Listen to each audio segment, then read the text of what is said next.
Assalamualaikum warahmatullahi wabarakatuh. Selamat pagi anak-anak, selamat berjumpa lagi dengan Bapak di pagi hari ini. Kita akan melanjutkan pembelajaran kita di tema 2, subtema 1 pembelajaran ketiga.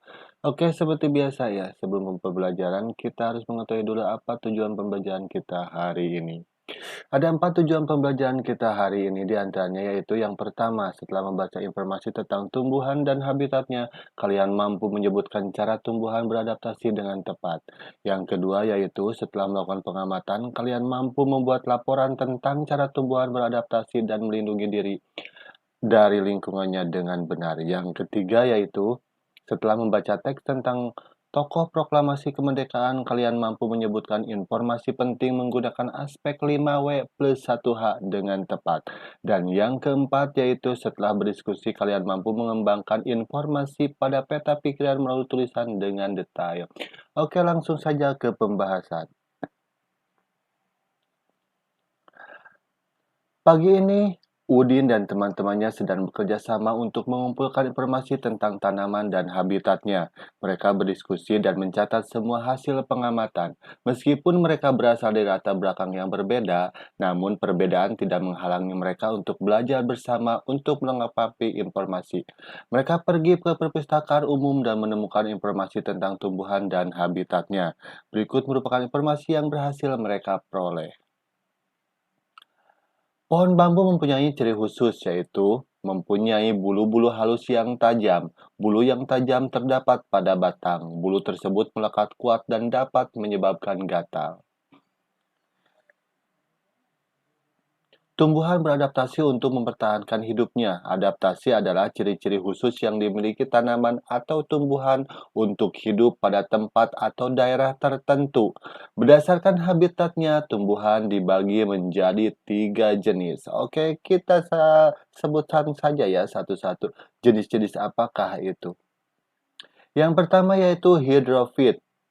Tumbuhan yang sebagian tubuhnya ada di permukaan air, akarnya berada di air, memiliki rongga udara dalam batang atau tangkai daun. Daunnya muncul ke permukaan air, contohnya yaitu kangkung, eceng gondok, dan teratai.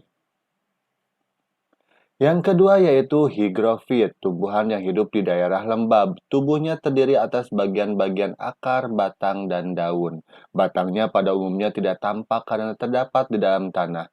Daunnya yang muda umumnya melingkar atau menggulung. Contohnya yaitu pakis, tanaman paku, dan lumut.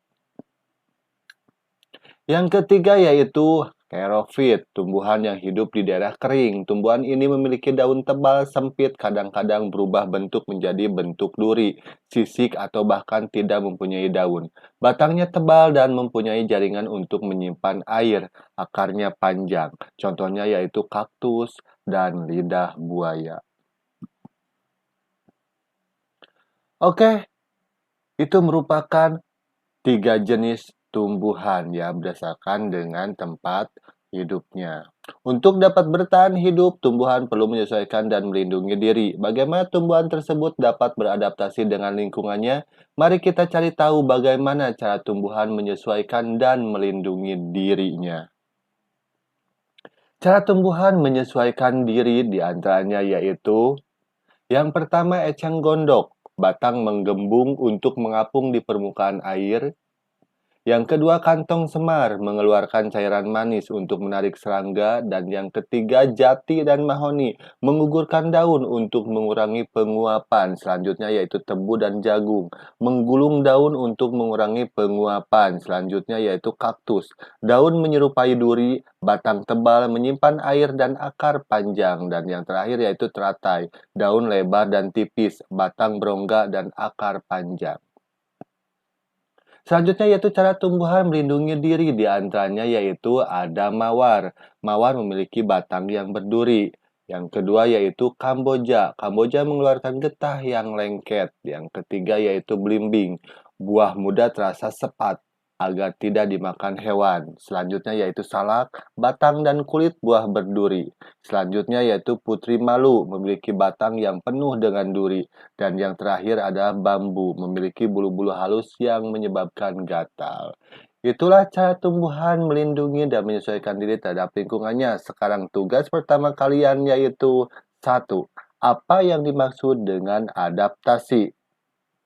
Yang kedua, apa yang dimaksud hidrofit, higrofit, dan xerofit?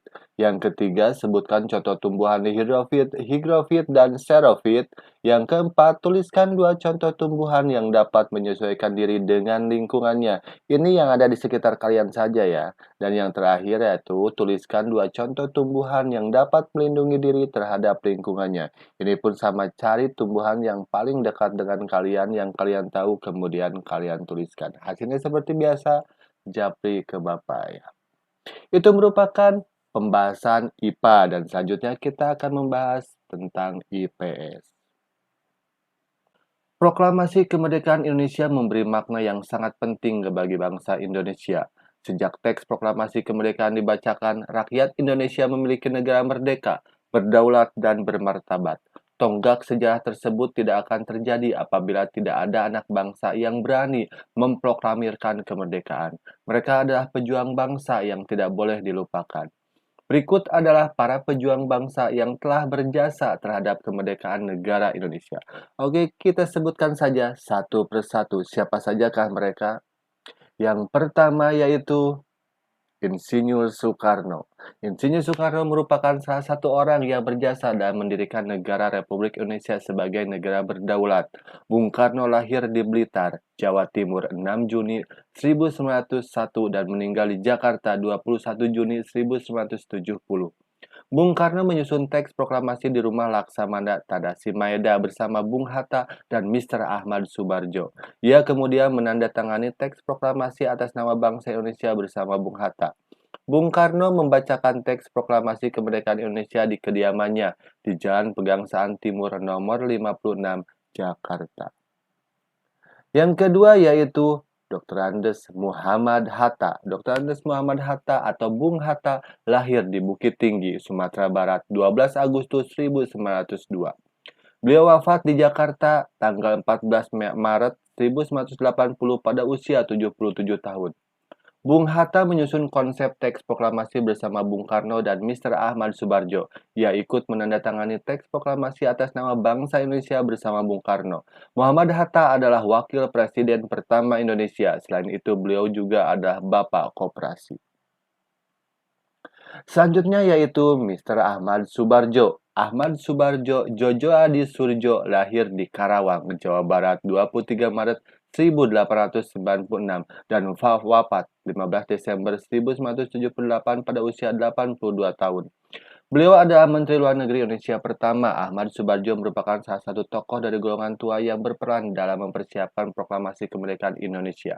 Ahmad Subarjo ikut menyusun konsep teks proklamasi di rumah Laksamana Tadasi Maeda bersama Bung Karno dan Bung Hatta. Selanjutnya adalah Laksamana Tadasi Maeda. Laksamana Tadasi Maeda adalah seorang perwira tinggi Angkatan Laut Kekaisaran Jepang. Beliau membantu persiapan konsep teks proklamasi kemerdekaan dengan mempersilahkan rumahnya digunakan untuk kegiatan yang sangat penting.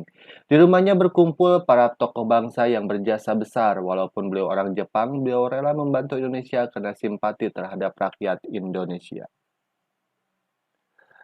Selanjutnya adalah Soekarni. Soekarni lahir di Blitar, Jawa Timur 14 Juli 1916. Beliau wafat di Jakarta 7 Mei 1971 pada usia 54 tahun. Nama lengkapnya adalah Soekarni Kartowirjo. Soekarni adalah salah seorang tokoh pemuda dan pejuang yang gigih melawan penjajah. Soekarni mengusulkan agar yang menandatangani teks proklamasi adalah Bung Karno dan Bung Hatta atas nama bangsa Indonesia.